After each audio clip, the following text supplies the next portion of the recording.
So now it's official. So we're recording this meeting. We're going to ask that everybody keep themselves muted unless you're ready to speak, just to make it easier for people to listen. Right.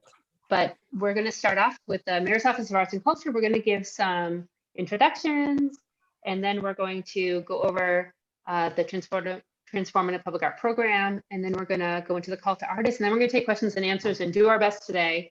And then whatever we can't answer, we're going to post later. But so that's it's a pretty informal night. We're here as an informational session, and so pretty practical. So again, I'm Karen. I'm the Director of Public Art, and I'm going to pass off to my colleague Naida Faria. Hello, everyone. Naida Faria. I'm the Director of Administration and Finance.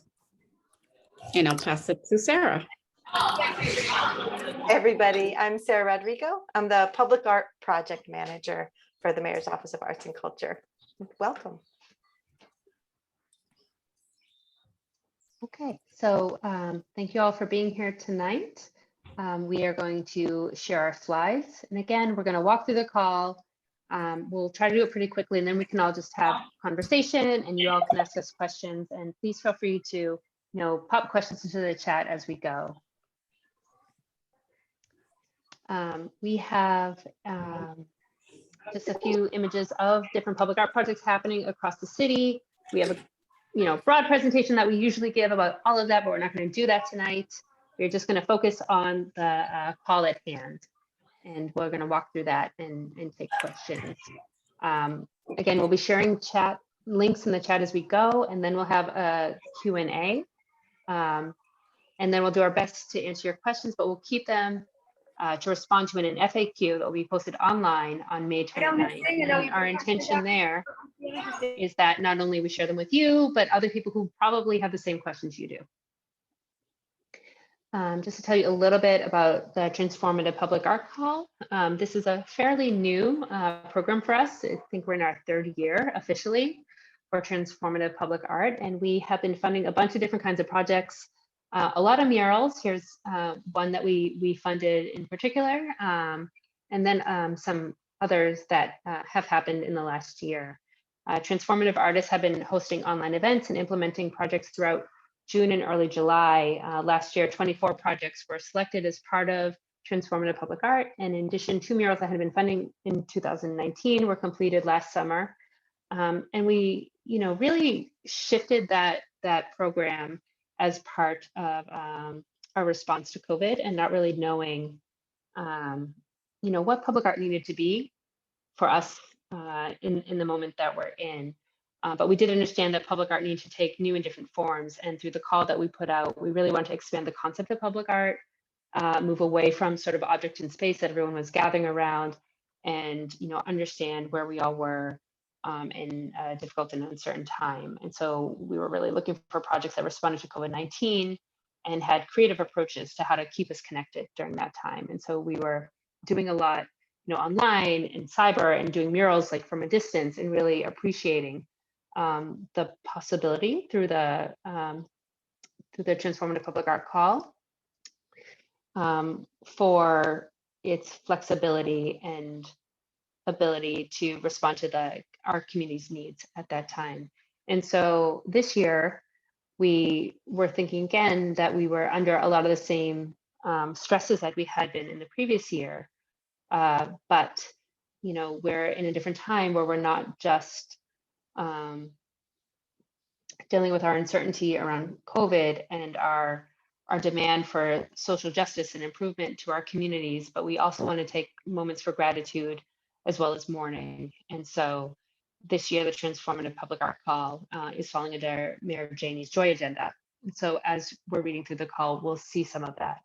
So in many ways, if you're familiar with the first version of the call, which was really focused on murals and public art interventions that didn't fall into the more traditional kind we're used to seeing in Boston, and the ones we did last year, which were really about staying connected through COVID. This year, we decided to sort of combine those and also try to think about them through the lens of the Joy Agenda. So we're going to take a little bit now to walk you through the call very quickly, the basics of the call, and I'm going to ask Sarah and Nida to pop in where necessary and where it's helpful. But we're going to do this pretty quickly. And we, again, welcome you to ask questions as we go in the chat. But these are the, the first two sort of informative pages of the call. And the first one is really just intended to walk you through the basics of the call, like what the deadlines are, what the timing is, and we'll get to each one of those. But as you see here, we have 3 different deadlines, 3 different opportunities, and we'll tell you a little bit about each one of them as we go. And on the next page, it's the background to give you really the context and the history of what I just walked us through, what we're really looking for in terms of the spirit of the artwork for this project. And Sarah, I'll look to you to help out here, but for opportunity 1, the citywide murals, we're really looking for artists who are excited to do murals in the city, but who are flexible about where they are, or who exactly they're working with. So we have city walls in particular that we know could use paint, and we want to do some matchmaking. So we're looking here for the broadest reach of muralists who would be excited to work with us on that. And the deadline for that is Wednesday, June 2nd at 5 p.m. And so again, please, if you're a muralist, if you think you might want to do, walls with us, submit your portfolio here. There's a desire to see your initial written proposal and understand your interests. But this is really, raise your hand if you want to do a mural with us this summer, and we would love to work with you, and we'll do our very best to match you. So I don't know if there's anything else you want to add to that. No, I think that was great. That really sums up opportunity 1, which will be really exciting to be able to do a little matchmaking and get a lot of new murals for the city. And I do see someone has a hand up. We're just going to hold questions until the end. Yeah. But Alex, if you want to put it in the chat, yeah, we'll take verbal questions at the end. But Alex, if you want to throw things in the chat, we'll try to answer them as we go. No, I was just like using that feature to because I wanted to do murals in the city. That's all. Oh, because we said raise your hand. Yeah. Oh, yeah, I get it. Yes. Nope. Yes. Sorry, I'm used to like Zoom school. No worries at all. Okay, so opportunity 2. These are murals that we already knew we had community groups excited about, and we said, well, we don't have to have that like broad request as we did in the first one. We know we have some murals that we really want to see happen, and so we identified those and are hoping people will apply to those in particular. So we have, and I know we have representatives. I know Ken, I saw you there from High School Task Force. The first one we identified is Boston's Latin Quarter in Mozart Park in Jamaica Plain, working with High School Task Force and community members. The second is the legacy of Malcolm X in Malcolm X Park in Roxbury, working with Boston Parks and Recreation and community members. And that's another one where we have a really active community group, very excited and interested in the project, and we have a parks project happening there. The legacy of Rita Hester and Transgender Day of Remembrance in Alston, working with a community team, a consulting team and community members, and we'll be in the process of hiring that consulting team very soon. And lastly, the East Boston Senior Center in East Boston, working with Age Strong Boston and community members. And so we are very excited about all 4 of those and look forward to hearing from artists about their particular interest in those projects. And we'll be collaborating, with those community members who are identified there in the selection process.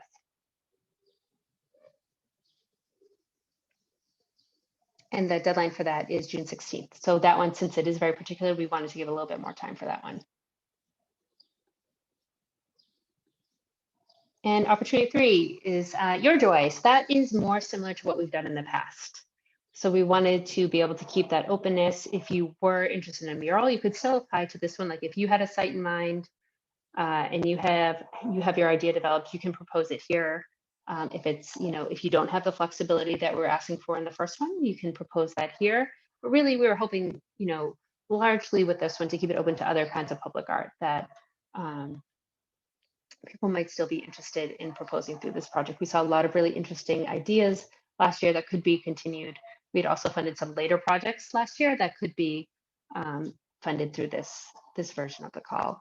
And the budgets on that one, different than the others, which are pretty substantial, which were 25 to 75,000. These ones started at 1,000. So even if your idea is small and really, feels like a very personal project, but it's connecting people, we would still find that as a place to connect to our work on this. But it could go bigger. We didn't want to give it buckets or limits here. We just wanted to ask you to tell us what you were thinking about and what was important to you. And the next page here just really takes us through the timeline, and you can spend time looking at that.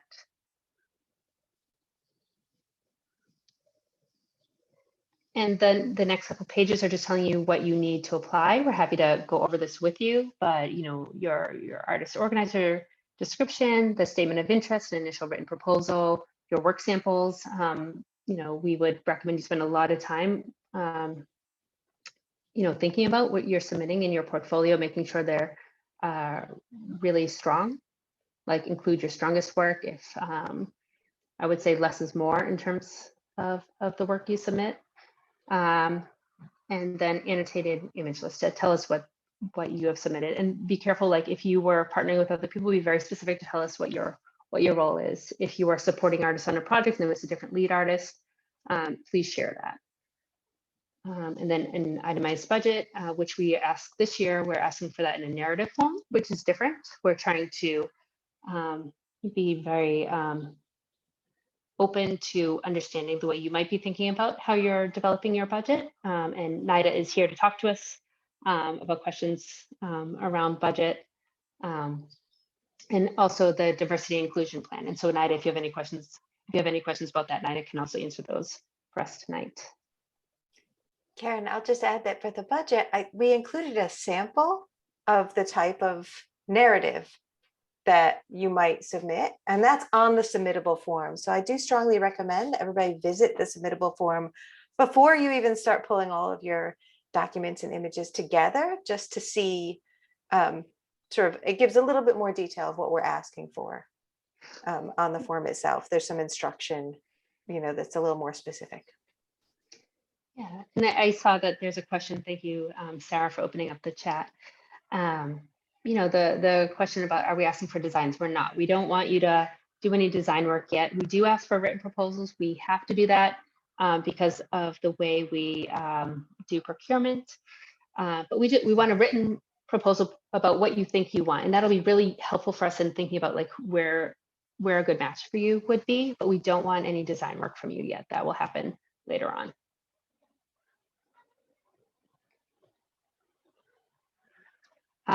We would check with you before it would be an automatic match.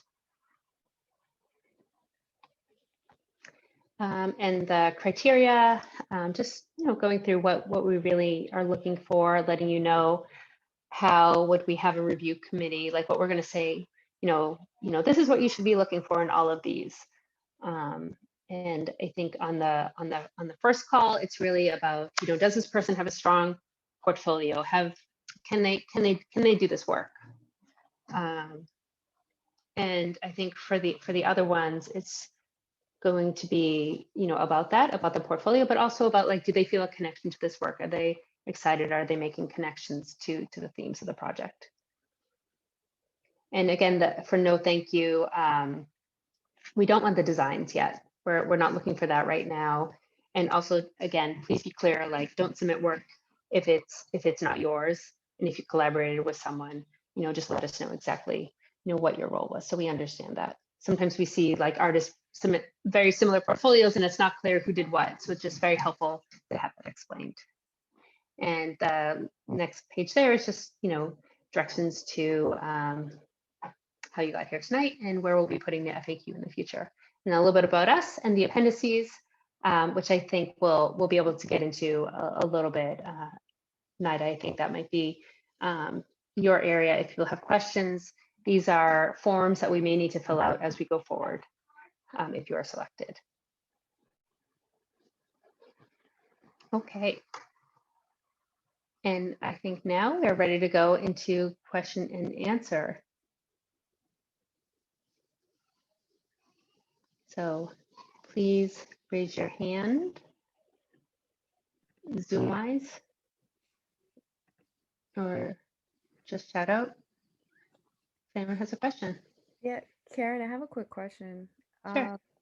Thank you guys for hosting this info session and this opportunity for Art First Off in the city. It's always great where we can continue to like keep kind of growing it and adding all these new voices and perspectives, you know, just trying to evolve it all the time in Boston.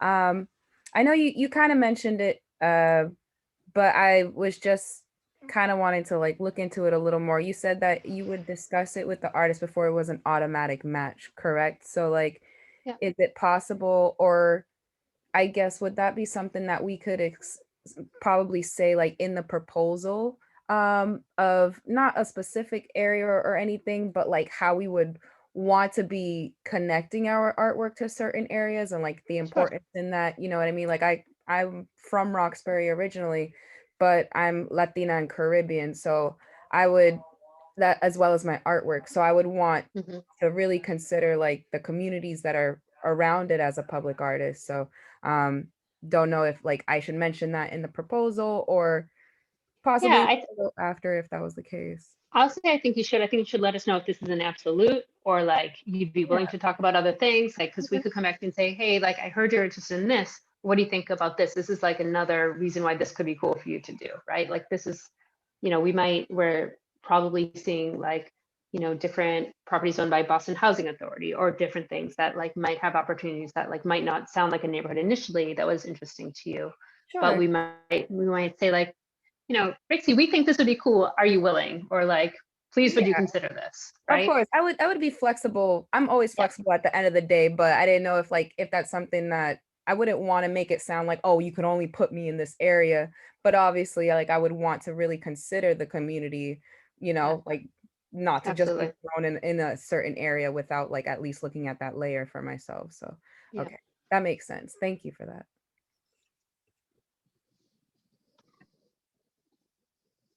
Okay, Ken. Yeah, hi. First of all, I want to say that what a beautiful RFP. Several people that I passed it around to were like, wow, that's the nicest RFP I've ever seen. So that's all Sarah. So and I'm not sucking up here either. I had a couple of questions. One is, you know, maybe Hyde Square Task Force is in a little bit unique position because we're listed in the RFP. We have been talking to an artist already that we have a history with, and I'm wondering, do we become as a nonprofit, do we become the organizer and work with the artist to put together a proposal? Or I'm not quite sure, since we're listed in the RFP, how we handle that.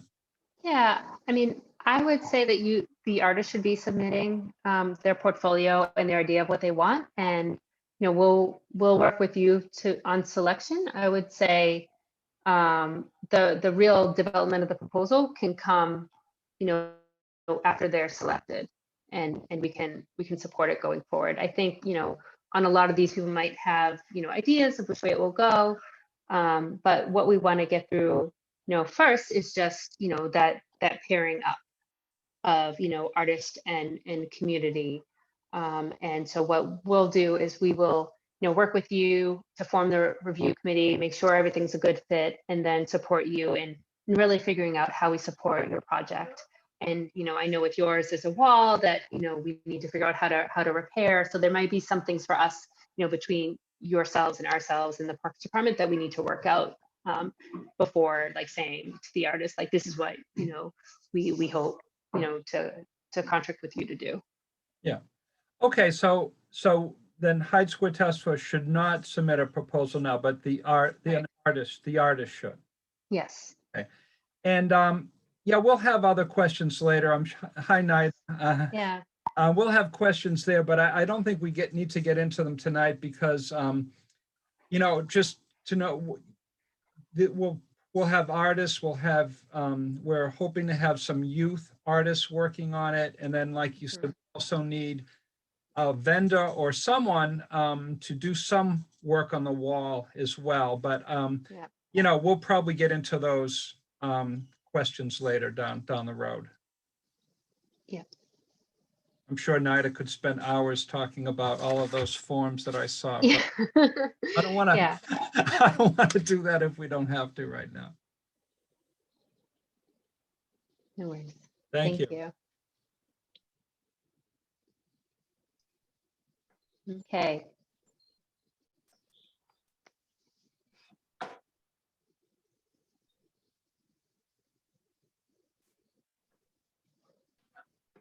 Karen, there's a question in the chat.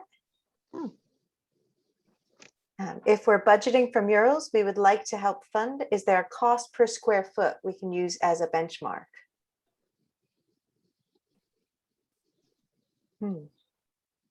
There are different benchmarks out there that you can find online, but I think it really comes down to the artist.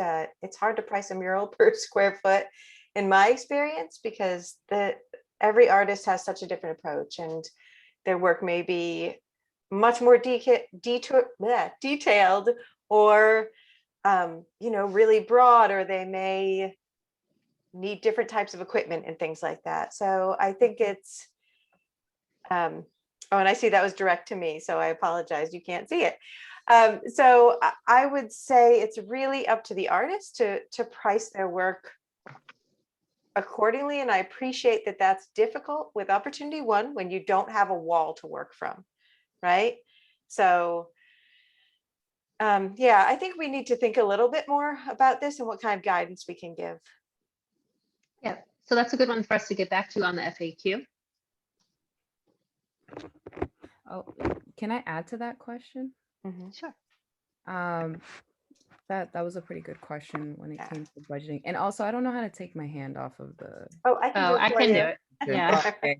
I was like, I don't really know how to do it. I'm sorry. But Okay. yeah, maybe that could be helpful to get an idea of the sites that you guys have like looked at already or allocated. And because I know for myself, I'll more likely be applying to Opportunity One. So if even if it was like a few examples of what the walls could look like, and maybe for some of us to be able to be like have a better idea of what that sizing is like, and at least like to put it in the budget to be like, okay, if it is a wall that's at least 1,000 square feet versus something that's only 300, you know what I mean, which is a lot different. I guess that'd be more helpful for myself, but also back to that question of just get an idea of what are the sites you guys are looking at, or what these walls might possibly be. And I would think exterior and interior as well would make a difference. So that's really great questions.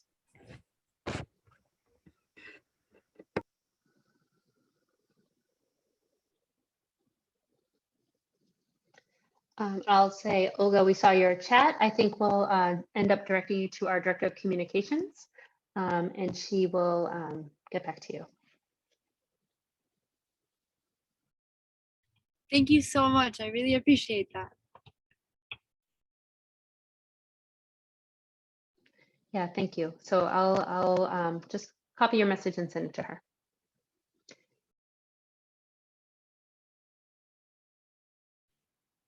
Does that mean it will be indoor murals? Sorry to butt in like that, but will there be indoor mural sites? Yeah, we expect, so for the first option, we're thinking, we're talking to different, city departments about their availability. We've been trying to sort of gather interest in that. And we think that we do have different possibilities that could be inside. Thank you. Cindy, are you asking as an artist yourself or as an organizer? An artist myself. Okay, yeah. And so like when you apply, maybe you can let us know if you have a preference there. Like if you, only want to work on exterior walls, like you can, share that with us. So that could be something, Sarah, for the FAQ too, to have people share their preferences there. Great, thank you.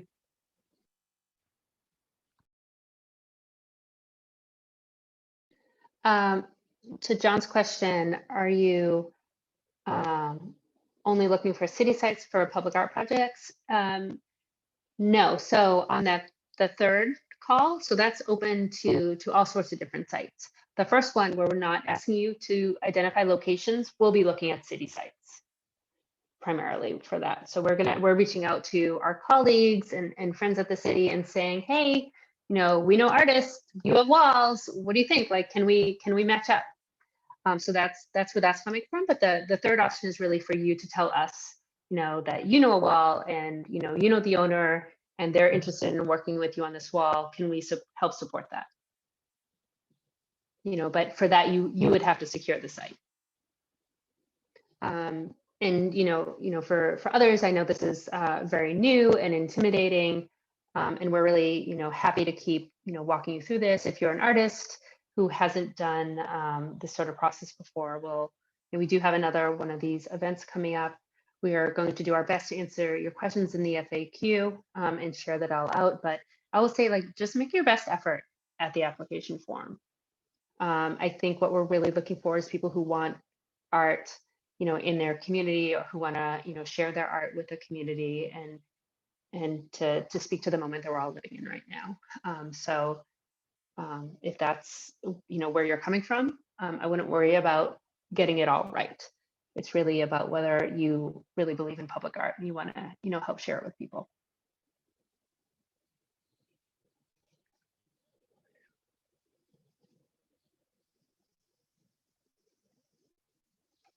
Okay, Sarah and Nina, do you want to add anything for folks?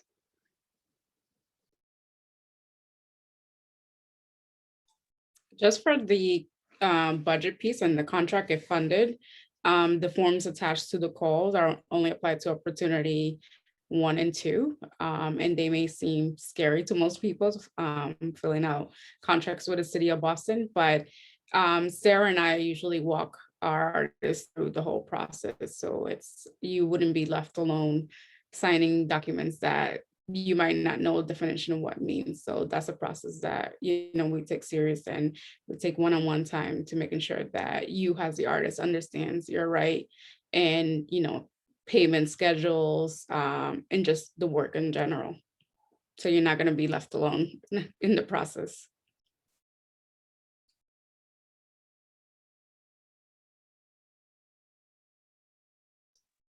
I'll say Nida included me in that, and that was just her being really nice, because she will walk you through the procurement process and just make it really simple and understandable.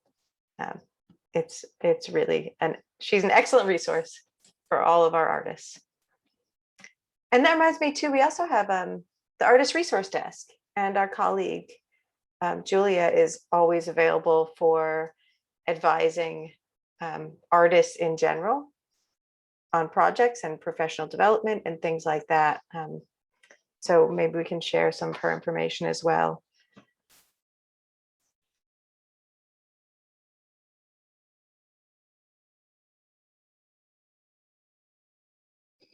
Can you have another question? Yeah, in working on the budget, it was mentioned that the artist should have some insurance, and I'm wondering if it's a city property, would the city carry that insurance, or should the artist put it in the budget? Yeah. So for that, the artist should carry that. Okay.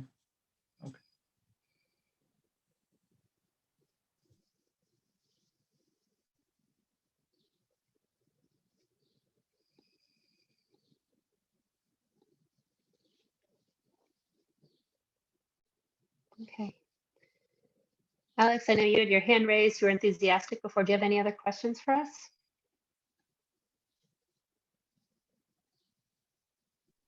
I was gonna actually just about to ask if what if there's I've had a site in mind for like a while now, but it's on one of the hospitals next to the Charles River.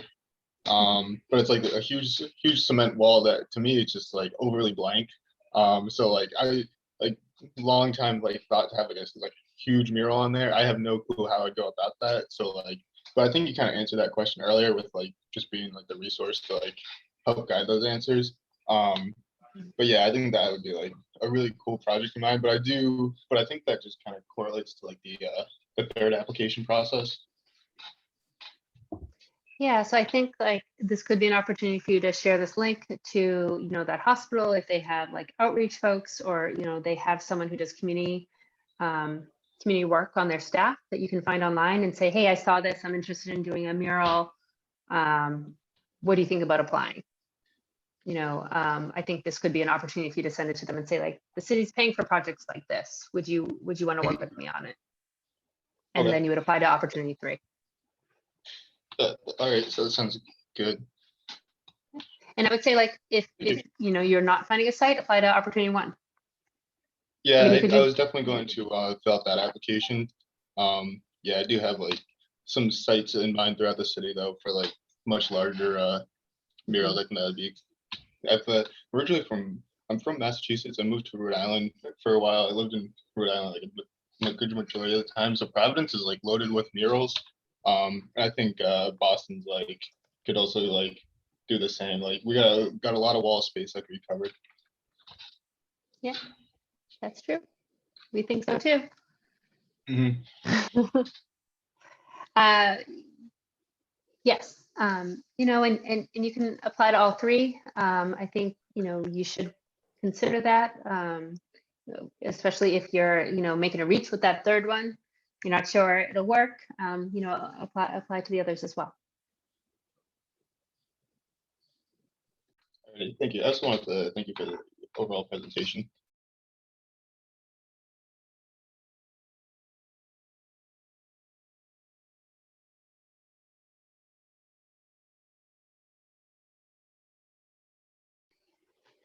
I think that is all I have to share out with you. Sarah, is there anything else important you think we should share right now? I am getting some questions You are? about some other like empty lots on Blue Hill Ave from Tripetta. And I think I can share some other resources. There are some projects going on Blue Hill Ave, and we can explore this further, unless Karen, you know something about the lots in particular. Here, I'll just post the question, if that's all right, in the chat. Yes, So I'm not, it's fine. yeah. Okay, Thank thanks. you. Yeah, are you asking if we can like request those specific sites? Yes, I was asking if those lots, if we could bring in our own walls or what have you and create murals there on those lots. Yeah, that if you have would your own walls. Right, to bring in our own walls and then have the murals created. Yep. Yeah, to bring some life to those empty lots.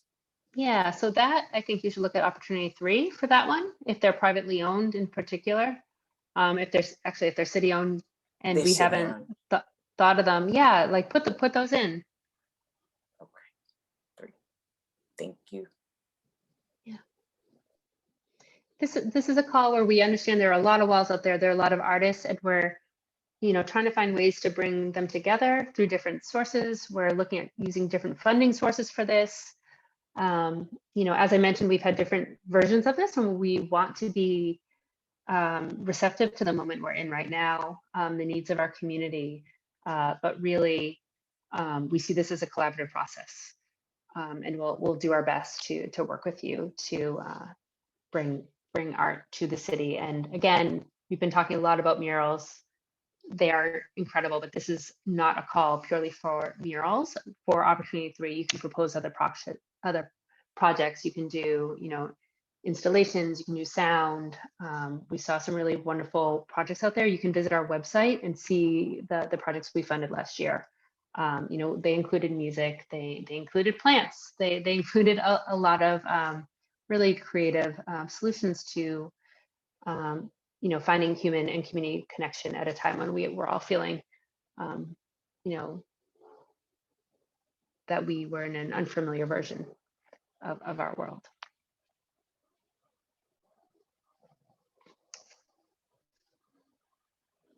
Okay. Is there any other questions? Thanks, Faber.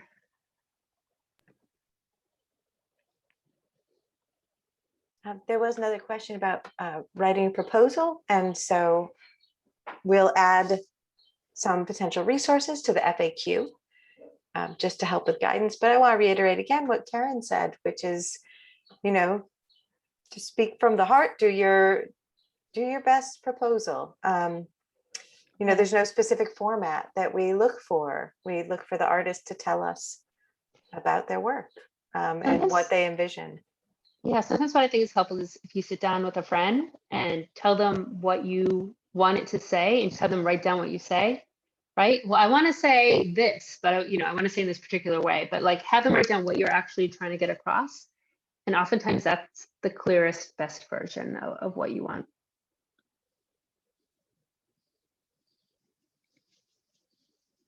Okay. All right. Well, thank you all. Thank you. I'm just going to throw the email in the chat. If people think of things in the middle of the night that they need to ask as follow-up questions. Yes. And please do send us your questions. We are working to be really transparent and sharing information with everyone. So we'll put out the FAQ online. Any questions we are answering, we want everyone to be able to have access to them. So we'll put those out there. Thank you. Thank you. Thank you, guys. Thank you. Thanks. Bye. See y'all. Thank you. Thank you so much. Bye.